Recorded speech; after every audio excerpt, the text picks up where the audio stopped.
Right, welcome back to Messenger Motorworks. Quick shout out to the 140 subscribers that I've managed to capture with this channel in the world of YouTube and all of its talented content creators. It's the tiniest number and barely a blip on the radar. It's not a blip at all. But to me, 140 subscribers is a higher number than like I have no delusions with this YouTube channel. It's really just me wanting some sort of documentation on what I do, considering there's been years and years and years of stuff and projects that I've done in the past that I really wish I would have captured, you know, on camera. So it's just kind of a bummer. So I'm trying to make up for that now. Every one of you, 140 subscribers, mom, dad, cousins, sisters, brothers, included, that take sympathy and subscribed to my channel. You too, thank you very much. Today, we're back in the Saab again, because it's a Saab and it's old and it was ill-maintained. Any car that's well-maintained generally will go a long time. Saabs are definitely included in that chunk. If they're well-maintained, they will go a long time. I am still trying to make up for the several years worth of lack of care. Today, water pump. Now, Rock Auto, $36, $40. It's not an original Saab part, obviously, but it is a new manufacturer, not a reman. RockAuto.com. All the seals and everything are included. That's a really critical thing. If you buy one of these, there's 2 larger O-rings and 1 smaller O-ring, and then of course the cloth paper sort of seal for the water pump that to put it into the housing. A common issue on these 9.5s, if you're watching this video, it's probably why you're here, is one of those O-ring seals will get corrosion underneath it and it kind of pushes it out or lifts it up and starts to seep the fluid through, or the seal inside of the water pump can go and they can start dribbling fluid out of the front of the water pump. Either way, it sucks. Regardless of which particular thing went wrong, you should just buy a kit like this that includes the pump and all of the seals with it, because while you're in there, it'd be pretty silly to put an old seal back on or put an old water pump that only costs $30 anyway. We're gonna get started on the video. I'm gonna reorient the camera so maybe you can see what I'm doing down there, and we'll see how badly this goes, okay? Okay, trying a new thing. You probably won't see my face for most of this, but trying to get in there so you actually can see a little bit more of what I'm doing, and I'll try to be a good host and capture more of the actual goings on. We got to get a lot of stuff out of the way. This intake tube, this guy, which you'll kind of laugh when I go to take that out. It's not actually really attached in there. The threads are gone. All of this, the engine mount, I need to get a jack underneath with a wood block to just kind of hold the engine up in position. I don't think I need to get under the car for this job. I don't really remember. It's been some time since I changed the water pump, but on one of these anyway. We gotta get the Serpentine Belt off. Yeah, okay. Well, I'll just get moving on it. Saab, very thoughtful with the tool storage.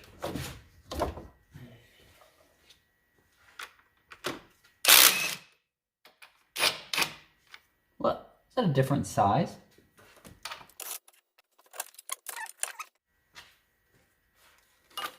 Now this guy.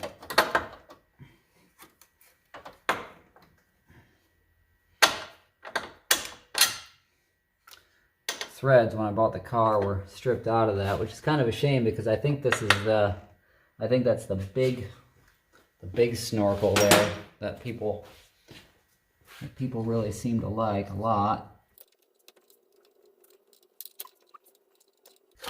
There we go. I think if I remember correctly, this connection on my car is a little delicate, so I think I tend to leave that hooked up, and then I just take off the wastegate and pressure lines, because those aren't that big of a deal to figure out since they're marked.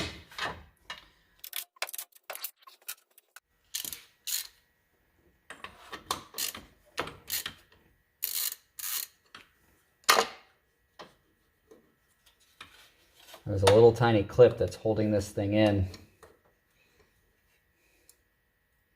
You don't want to lose it.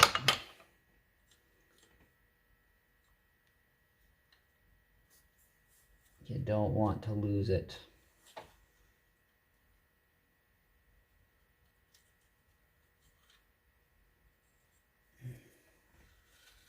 There it is. Don't lose that.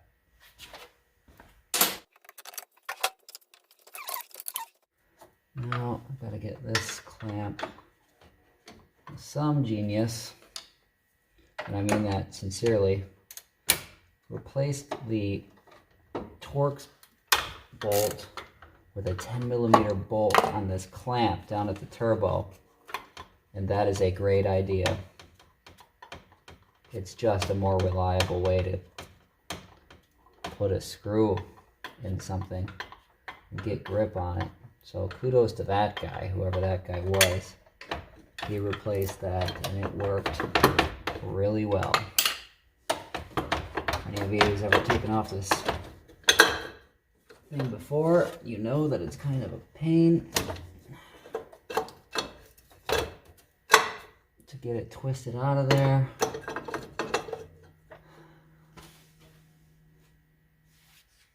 I'm not even sure I can remember how to get it out.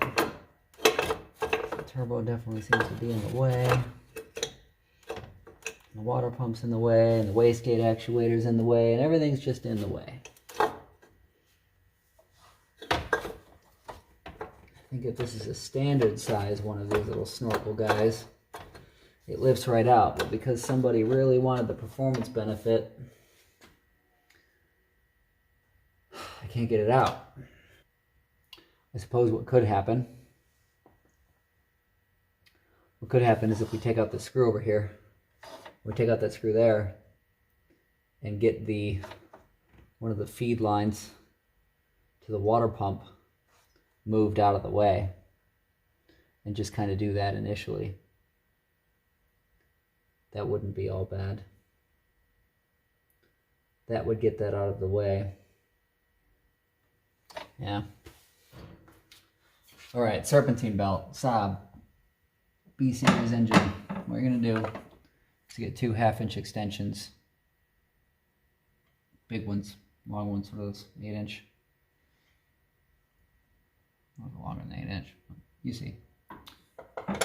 The tensioner has a spot for one of these to slide into. And you can simply yank it back. You got 2 extensions on there, plenty of leverage. You pull, and I always start with the power steering pump there, and then just slowly let it release. I'm going to pull off my vacuum line to get that out of the way. I don't hurt it.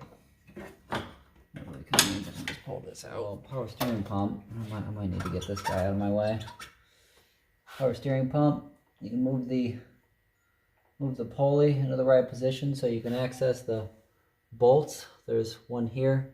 There's 3 here, here, and one a little lower. And like I said, you move the pulley around so the wheels, or so the holes line up with the bolts, and you can get the bolts. So just down here, if you follow that metal tube that's running behind the manifold, it wraps around the block, and there is another 10mm bolty that's just there holding that thing in place. Pretty easily accessible from the back underneath the intake tube. Alright, let's try for some looseness now. Oh yeah. Probably going to take some, well, we're about to lose some coolant as well. It's alright. I got a catch down there. That'll catch a good chunk of it anyway. This will probably just take a little convincing to get it off the back of the housing. A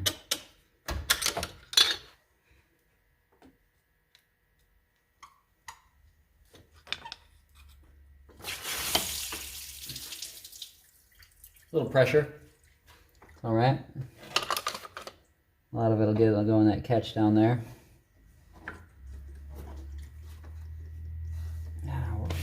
really wish I had some gloves.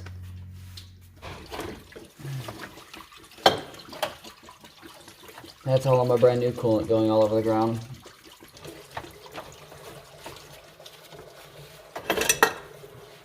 And there's that. Alright, be gentle with these. I have seen the housings crack, so when you're reassembling, do not over tighten. It's just not a good idea. Nobody likes to be over tightened. Torque is important. Making sure a bolt is properly tight is important.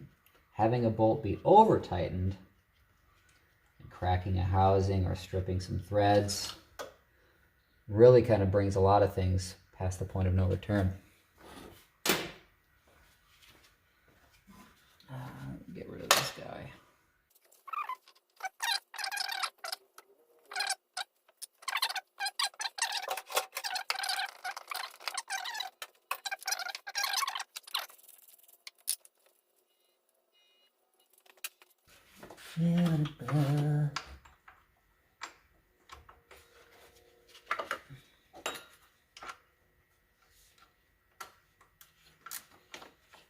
It's incredible to think that the base of this engine was purchased from Triumph in the 60s, maybe 70s, can't quite remember.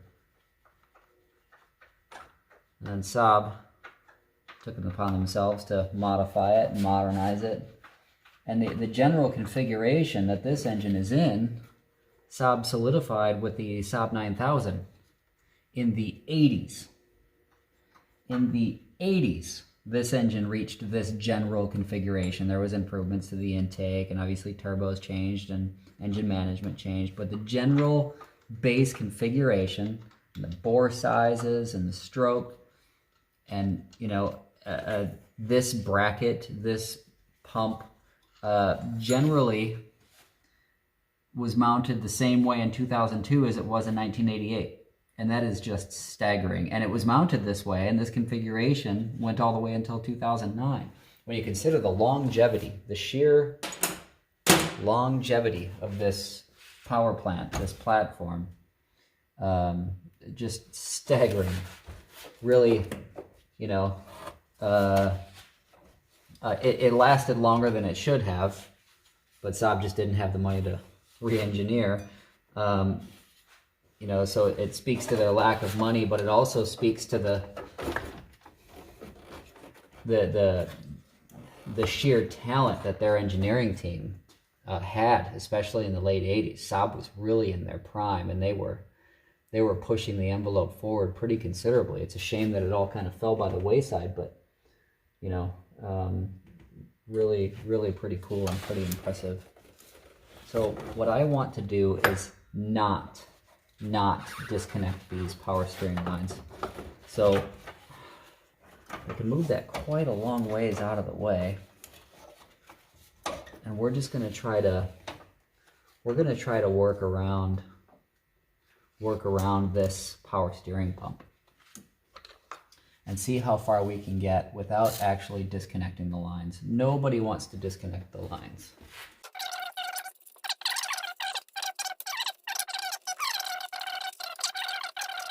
I'm really being clumsy with my bolts today. So here's what we're working with. Water pump. 2 bolts here, and there's 1 bolt down at the bottom of it.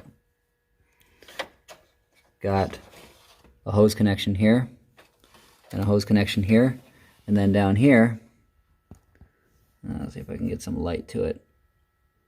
Hold on. That connection there feeds the turbo right there. Okay, so again, that connection, this connection, and that connection there, well, here, and then bolt, bolt, bolt. That's what I'm going to be doing for the next few minutes.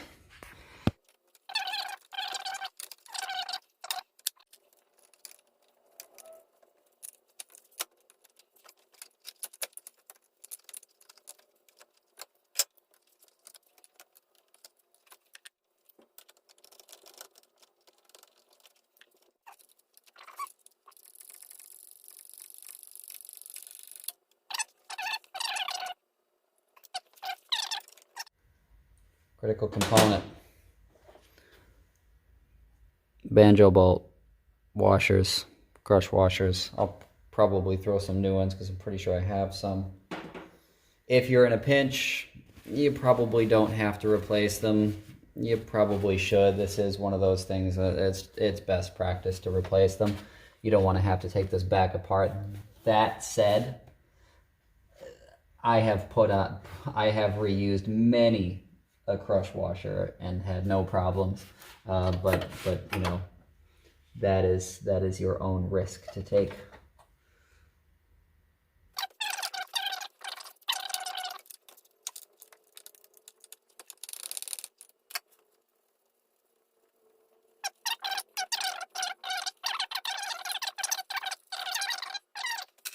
Technically this bad boy is loose, but it is kind of pressure fit onto it's a pipe that's pressurized into the block. It's pressure fit, kind of, it squeezes in, and then it squeezes onto that pipe with another O-ring, so they can tend to be a little bit locked onto there. Let me just give it a tug. Yeah, it's got a little resistance, but I can probably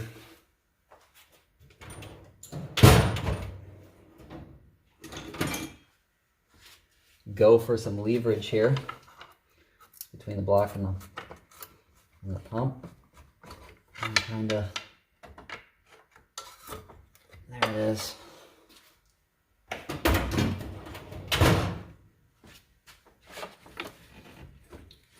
Again, some of these harder lines might give you some trouble when you're trying to get it off, especially the turbo feed line.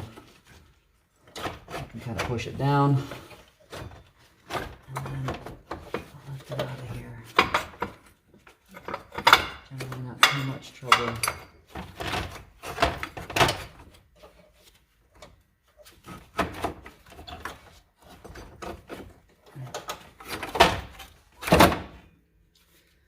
And she's out. Now, observations. Right off. Oop, leaking fluid. Those are two different colors. I know they technically are somewhat different materials, but this is not the original pump.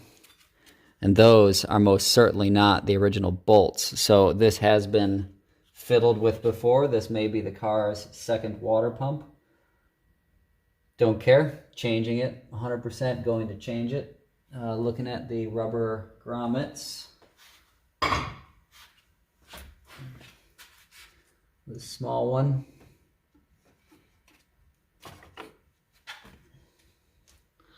Not in bad shape. That's very much, that grommet was not an issue.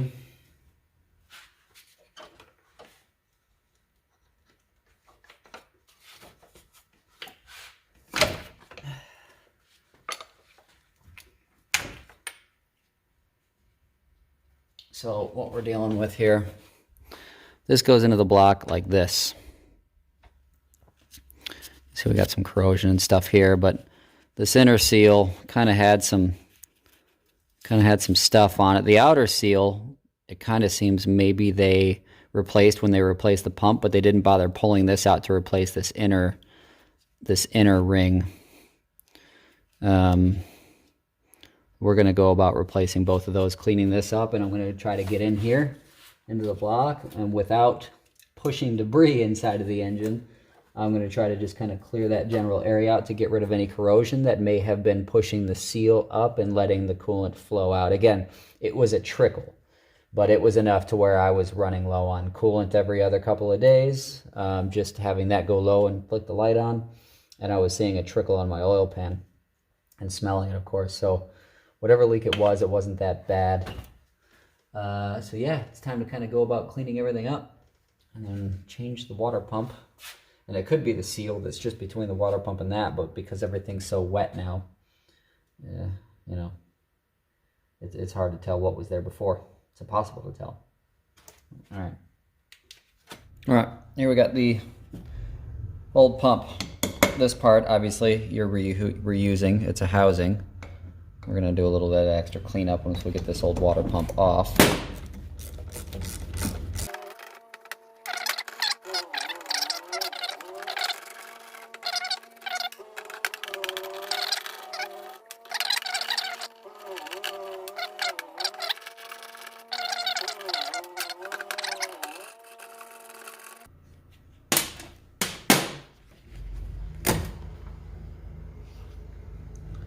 Alright, get a peek at what this seal looks like. So there's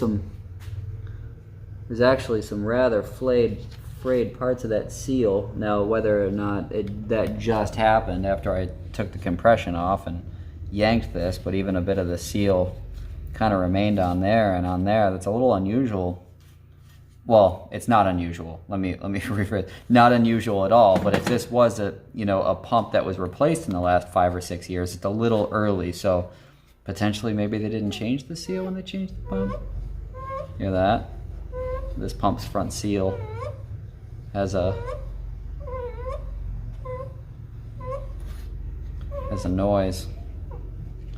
It's all right. I'm not even going to bother taking that seal off or anything. Just set this aside and do a little bit of cleanup on here. Doesn't really require much. I'm not going to get too picky. Just kind of pull off a little bit of this corrosion and take a razor blade to this front surface.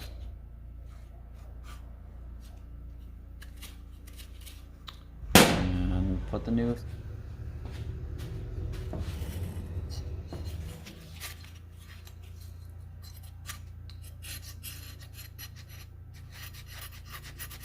good amount of corrosion on there.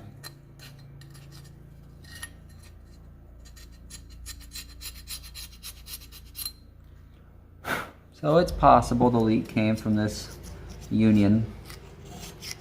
It was small. Only take a little bit of corrosion.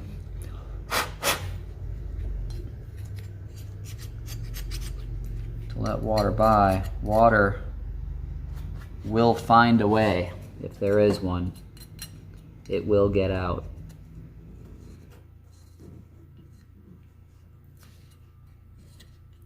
This housing's got a little bit of a nick in it there.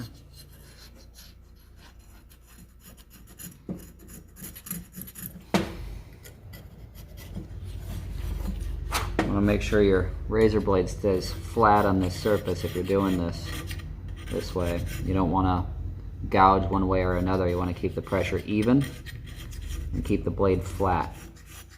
And never dig into it too much. This is just aluminum. A razor blade can carve into it. So be firm but gentle. Keep that blade flat. There's like Dremel tool attachments that work really well for this sort of thing. Cleaning off these seals. There's chemicals, but I just kind of like this old school way. It's therapeutic in a way.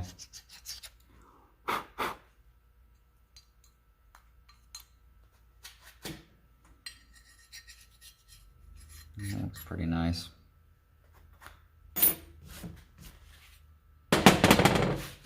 Now,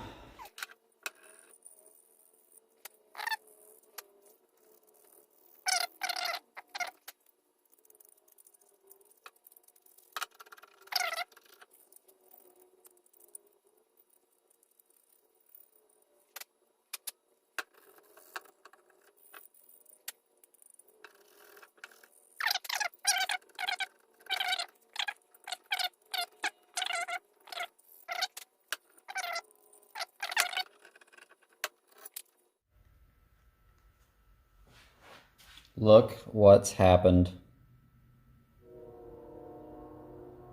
Should have checked that before I actually began working.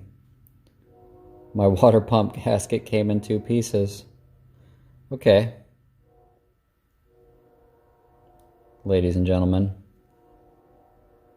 it looks like this one just got smacked around a little bit too much in the packaging, or it's been sitting on a shelf for way too long. That is not going to cut it. That will leak. So I am at a dead stop. I cannot move forward. I need a water pump gasket. So I guess we'll pick this up on another day. Oh well. All right, so it's a few days later. I had to wait through the new year to get my new gasket since the old one came broken. Just an unfortunate shipping accident, likely. I'm not going to bore you too much with putting this together. A couple details. This, despite looking discolored, is actually quite smooth. Same with the points where hose is clamped to it, where this the turbo water feed crush washer seats, you know, should be good and clean. And inside of here, again, the rubber gasket needs to be able to get all the way down here with no corrosion and seal. It doesn't look great on the camera, but I promise you it's quite smooth. So I'm gonna go ahead and throw this back together. Quick detail about the torque spec on these.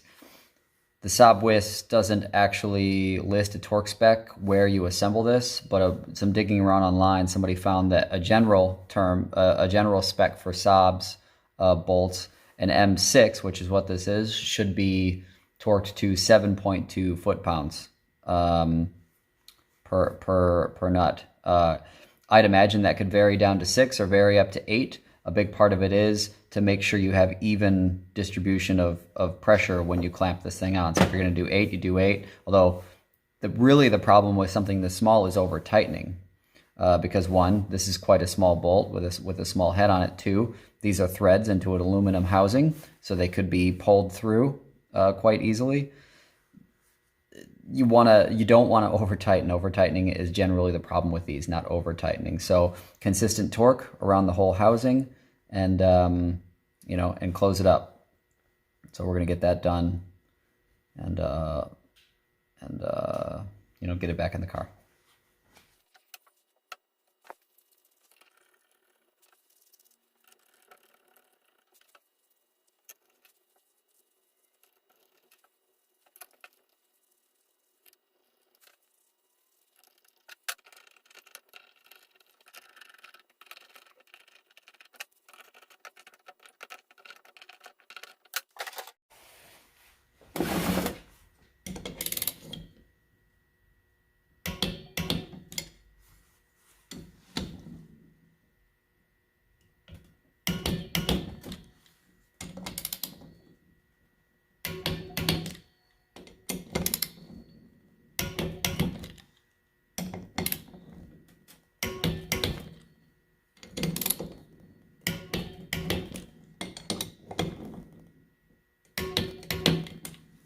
All right, torqued. Typically on something like this, I'm not too big on having a perfect torque. I've put several of these together without using a torque wrench in the past, but you know, why not try doing it properly for the YouTube video? For the record, 7.2 foot-pounds translate to 86 inch-pounds, because generally when you have a 1/4 inch torque wrench, it's going to do torque in inch-pounds. So 86 would be the number for that guy. All right, you rearrange and get this thing put back in the car. Okay, let's put this old girl back together. New seals first, this thing.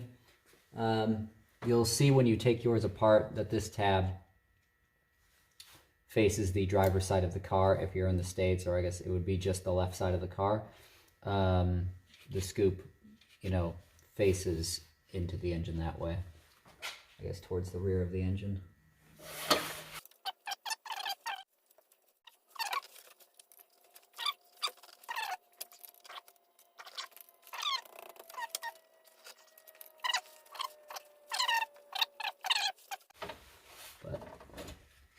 Okay, so getting this thing in there is not straightforward. You're going to watch me struggle for a few minutes.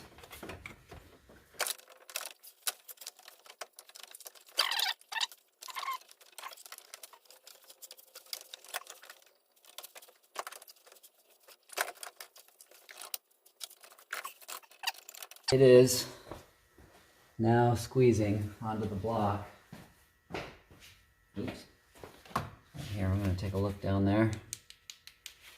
Let's see. Yes. Yes, that tab is keying into the water pump housing.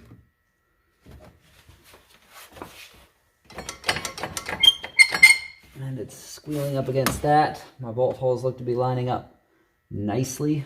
Now, what I think I want to do before I bolt it in is use the flexibility I have here to maybe get that banjo bolt seated nicely for the turbo coolant feed. So let's give that a go.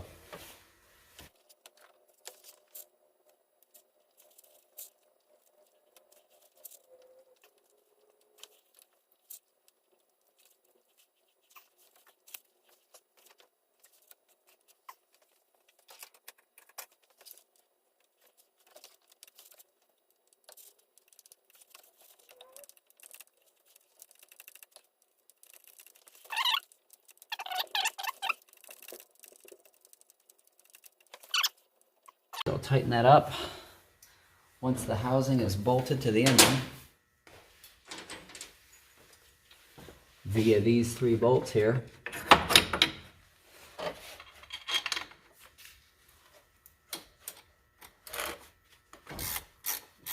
Used the wrong fasteners. I have used the wrong fasteners. That's embarrassing. I could cut this out of the video, I suppose. But, Oh, here we go. These must be the 3 fasteners. And I know for sure that these accidentally got knocked onto the ground the other day while I was doing something else. Yeah, that length of fastener looks a lot more accurate.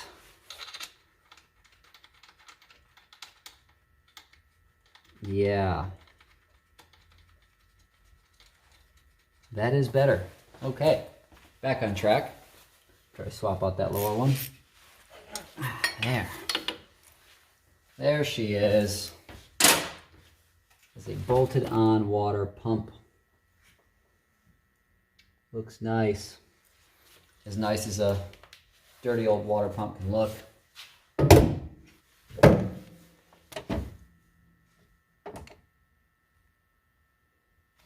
I hope I didn't have the light in the way that whole time.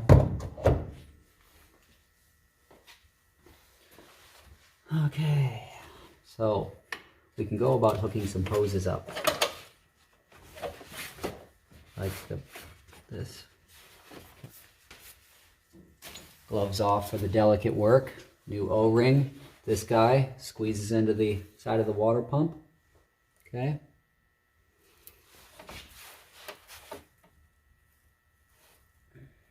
Nice tight fit over this line. Be gentle, don't split or cut the rubber. That would be bad news.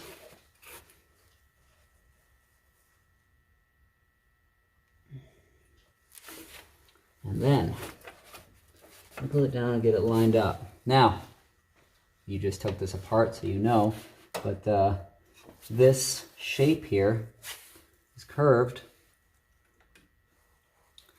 so it can seat up over this, and then there's a bolt that goes in there and it clamps it inward.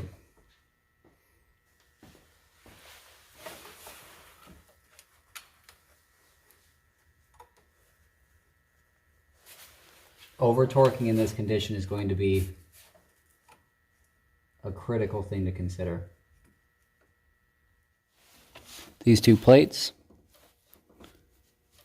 are attached to these tubes over there at the water pump.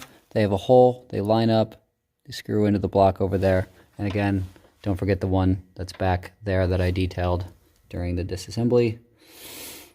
You want to make sure all those are there, or you could get a lot of movement on those pipes and start to screw up these seals and end up with a leak. Nobody wants a leak. Do a little compressive force.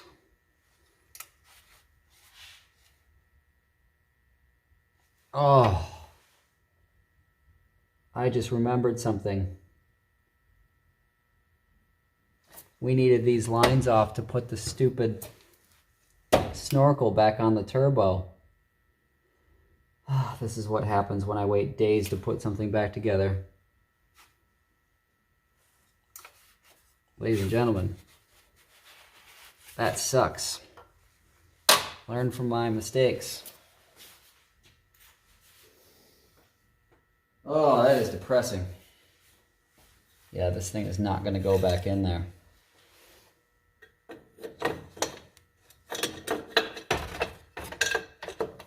Not with that hard line in place. Ah, gutted. I am an idiot. That is just depressing. I was really cooking along there, despite incorrect fasteners and all that. Yeah, that hard line's gotta come right back off. Well, good times. Here we go. Okay, so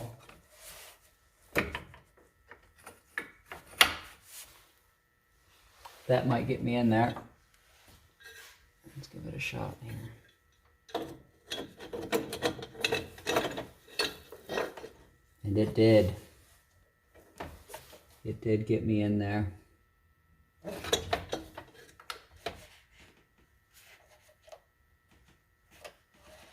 Okay.